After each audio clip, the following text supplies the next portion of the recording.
안녕하십니까. 소상공인 노무상담화법에 대해서 강의할 최종국 강사입니다. 오늘 이 시간에는 여러 가지 상담 화법 중에 가장 현장에서 잘 먹히고 활용이 잘 되고 있는 세 가지 상담 화법을 좀 말씀드리도록 하겠습니다. 첫 번째는 원산지 표시 화법이고요. 두 번째는 보험 왜 가입하나 라는 화법이고요. 세 번째는 시어머니 며느리 화법에 대해서 좀 말씀드리도록 하겠습니다. 자, 첫 번째 원산지 표시 화법입니다. 노무의 가장 핫한 이슈는 누가 뭐라 해도 매년 최저임금입니다. 자, 최저임금은요, 근로자 한 명이라도 있는 모든 사업장이 이 최저임금에 대해서 근로자가 잘 보이는 곳에 게시를 하셔야 됩니다. 그러니까 쉽게 얘기하면 최저임금 안내문을 게시해서 근로자들이 잘 볼 수 있게끔 해주셔야 된다는 겁니다. 이거를 어기게 되면요, 과태료가 최대 100만 원까지도 부여가 될 수 있습니다. 그러니까 이 점 유의하셔야 되겠죠. 그러면 2020년 최저 시급은 얼마냐? 8,590원이죠. 월급으로 얘기하면 179만 5,310원이 됩니다. 자, 그러면 이거를 근로자가 잘 보이는 곳에 게시를 해야 되는데 특별한 양식이 필요하냐? 그렇진 않습니다. 다만 최저임금위원회에서 나온 그 양식을 활용을 해서 사업장에 부착을 하고 근로자가 잘 볼 수 있게 해주시면 되죠. 자, 그럼 이걸 가지고 제가 한번 실전 상담 화법으로 한번 말씀을 드려보겠습니다. 자, 사장님을 저희가 만났습니다. 그러면 사장님, 사업장에 근로자가 잘 볼 수 있는 곳에 최저임금 게시문, 안내문 게시하셔야 되는데 혹시 어디에 붙어 있나요? 라고 여쭤봅니다. 그러면 사장님이 그게 뭡니까? 그런 것도 붙여야 돼요? 이렇게 말씀하세요. 그러면 저희가 한 번 더 여쭤봅니다. 사장님, 저기 벽에 붙어 있는 원산지 표시 표시판 저거 왜 붙여 놓으셨습니까? 라고 여쭤봅니다. 그러면 사장님들이 100이면 100 전부 다 그렇게 대답하십니다. 이거는 안 붙이면 과태료 나오잖아요. 저것도 맨날 나와서 점검하고 벌금을 맞을 수도 있고 그렇습니다. 이렇게 말씀들을 하세요. 자, 그러면요, 사장님, 저것뿐이 아니고요, 제가 지금 말씀드린 최저임금 안내문도요, 게시하지 않으시면 과태료를 최대 100만 원까지도 부과가 될 수 있는데요, 라고 말씀을 드립니다. 그러면 사장님들께서는 아, 그래요? 난 몰랐는데. 그럼 어떻게 하면 되나요? 그럼 제가 요거 좀 도와드리고 안내해 드릴까요? 부착해 드릴까요? 여쭤봅니다. 그러면 아, 그렇죠, 도와주시면 너무나 감사하죠, 라고 말씀들을 하시죠. 자, 그러면 여기서 이제 지금 말씀드린 최저임금 안내문 요거에 대해서 상담도 해드리고 또 부처도 드리고, 그 다음에 또 추가적인 별도의 노무 관련해서 소상공인 사장님들이 챙기셔야 될 게 여러 가지가 더 있습니다. 뭐 근로계약서부터 해서 여러 가지가 있으니까 요것도 제가 한번 같이 상담해 드리도록 하겠습니다, 라고 추가 상담을 할 수 있는 기회를 여시면 좋을 것 같습니다. 자, 두 번째는요, 보험은 왜 가입하나 라는 그런 화법인데, 사업자들과 사장님들과 상담을 하면 항상 거절을 하는 그 두 가지 사례가 있습니다. 첫 번째 거절 사례는 어떤 거냐면, 우리 회사는 지금까지 한 번도 근로감독이 나온 적이 없으니까 우리는 절대 나오지 않을 겁니다, 라고 말씀하시는 경우. 그 다음에 두 번째는, 우리 직원들은 너무 가족 같은 분위기에서 저로 생활하고 있기 때문에 누가 절대 저를 갖다가 노동청에 신고하거나 그러지 않을 겁니다, 라고 말씀들을 하시죠. 절대 그렇지 않죠. 지금 이 순간도 어느 사업장은 근로감독을 받고 있고요, 또 어떤 직원은 또 사장님을 신고하기 위해서 노동청으로 또 발걸음을 옮길 수도 있습니다. 그런 일들이 비일비재하게 많이 일어납니다. 자, 그럼 여기서 보험과 노무의 상관관계에 대해서 좀 제가 말씀을 드려볼까 합니다. 가족 중에 질병이나 사고가 발생한 분들, 친척 중에 혹은 우리 동네 주변 지인들 중에 그런 분들이 있으면 그분들은 보험의 니즈가 굉장히 높죠. 그래서 원래 보험도 한번 가입하신 분이 또 가입할 가능성이 있다고들 많이 얘기를 하죠. 이 노무도 마찬가지입니다. 노무도 내 옆에 있는 사장님, 내 친구 사장님, 주변 분들이 만약에 근로감독을 한번 받았다든가 아니면 노동청에 한번 불려가서 출석을 해서 뭔가 신고를 당해서 한번 갔다 온 그런 경험이 있으신 분들이 있으면 아이고, 그거는 꼭 해야 돼, 이렇게 많이들 말씀을 하시거든요.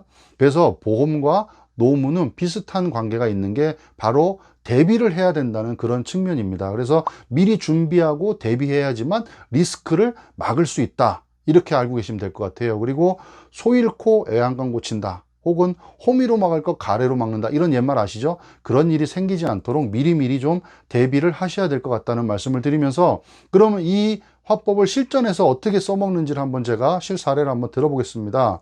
자, 사장님을 만났습니다. 그러면 사장님, 주변에 사장님들 중에 노동청에 불려가 본 사람들 있으시죠? 혹시 주변에 있거나 혹시 사장님이 그렇게 가본 적 없으십니까? 라고 여쭤봅니다. 그러면 최근에 노동청에 불려가고 이런 신고를 당한 사례들이 꽤 많이 있습니다. 그리고 우리 요즘에 특히나 우리 아르바이트 하는 뭐 청년들이라든가 직원들 보면 나이가 어린 젊은 친구들일수록 굉장히 좀 약간 냉정하고요. 그 다음에 또 공사를 정확히 구분하려는 그런 성격들이 강합니다. 그래서 만약에 사장님이 그런 노동청에 한번 불려가셔서 출석하시고 막 왔다 갔다 하시면요, 그냥 몇 달이 그냥 휙 지나가 버리고 막 사업에 영향을 줄 정도로 그런 막 멘붕 상태가 오는 거를 제가 가끔 봅니다. 그래서 사업에 대한 의욕도 막 떨어지시고 하거든요. 그래서 미리미리 좀 대비를 하셔라. 정말 지금 하면요, 잠깐의 시간, 잠깐의 비용만 들고 준비를 할 수가 있지만 나중에 사건이 생긴 다음에는요, 더 큰 돈과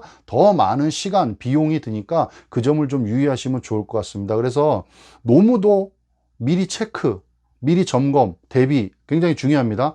보험도 마찬가지입니다. 그래서 사장님, 저희가 미리 대비하실 수 있게 이렇게 노무 점검을 해드리고 더불어서 제가 보험까지도 점검을 해드리겠습니다. 그러면 사장님은 저를 만남으로 인해서 노무점검도 받으시고 보험점검도 받으시고 일석이조의 그런 효과를 누리실 수 있습니다. 저랑 같이 한번 상담을 해보시죠 라고 상담을 진행하시면 될 것 같습니다. 자, 세 번째입니다. 시어머니와 며느리 화법입니다. 사장님들은 항상 착각들을 하십니다. 어떤 착각들을 하시면 우리 직원들은 근로자가 아닙니다. 왜요? 라고 여쭤보면 우리 직원들은요 3.3% 원천징수로 세금 신고를 하기 때문에 근로자가 아니라 사업자입니다. 이렇게 말씀들을 하세요. 그리고 또 어떤 착각들 하시면 계약서상에 프리랜서 자율계약으로 써놨기 때문에 우리 직원들은요 근로자가 아니고 그냥 사업자 형태로 지금 하고 있습니다라고 이렇게 말씀하십니다. 자, 여기서 착각을 많이 하시는 거죠. 근로기준법을 미적용한다든가 4대 보험을 미가입하고 퇴직금을 미지급하는 거죠. 이런 일들로 인해서. 자, 근데요, 포인트는 뭐냐면 세금을 어떻게 내고 있느냐, 근로 형태가 어떠냐, 근로 기간이 어떠냐는 사실은 이 근로 관계에 있어서는 그렇게 중요하지 않습니다. 핵심 포인트는 뭐냐면 근로자성이 있느냐 없느냐를 가지고 얘기를 하는 겁니다. 근로자성이라고 하면 사업주와 근로자, 사업주로부터 사용 종속적인 관계에 있느냐, 지휘 감독을 받느냐, 이게 더 핵심 포인트라는 겁니다. 근데 이거를 망각하고 다른 걸 가지고 우리는 이래서 근로자가 아니에요 라고 이렇게 얘기하시면 안 된다는 거죠. 그거를 제가 실전 화법을 통해서 한 번 더 말씀을 드려보면 이렇습니다. 자, 사장님은요 며느리와 되게 비슷한 유형이십니다.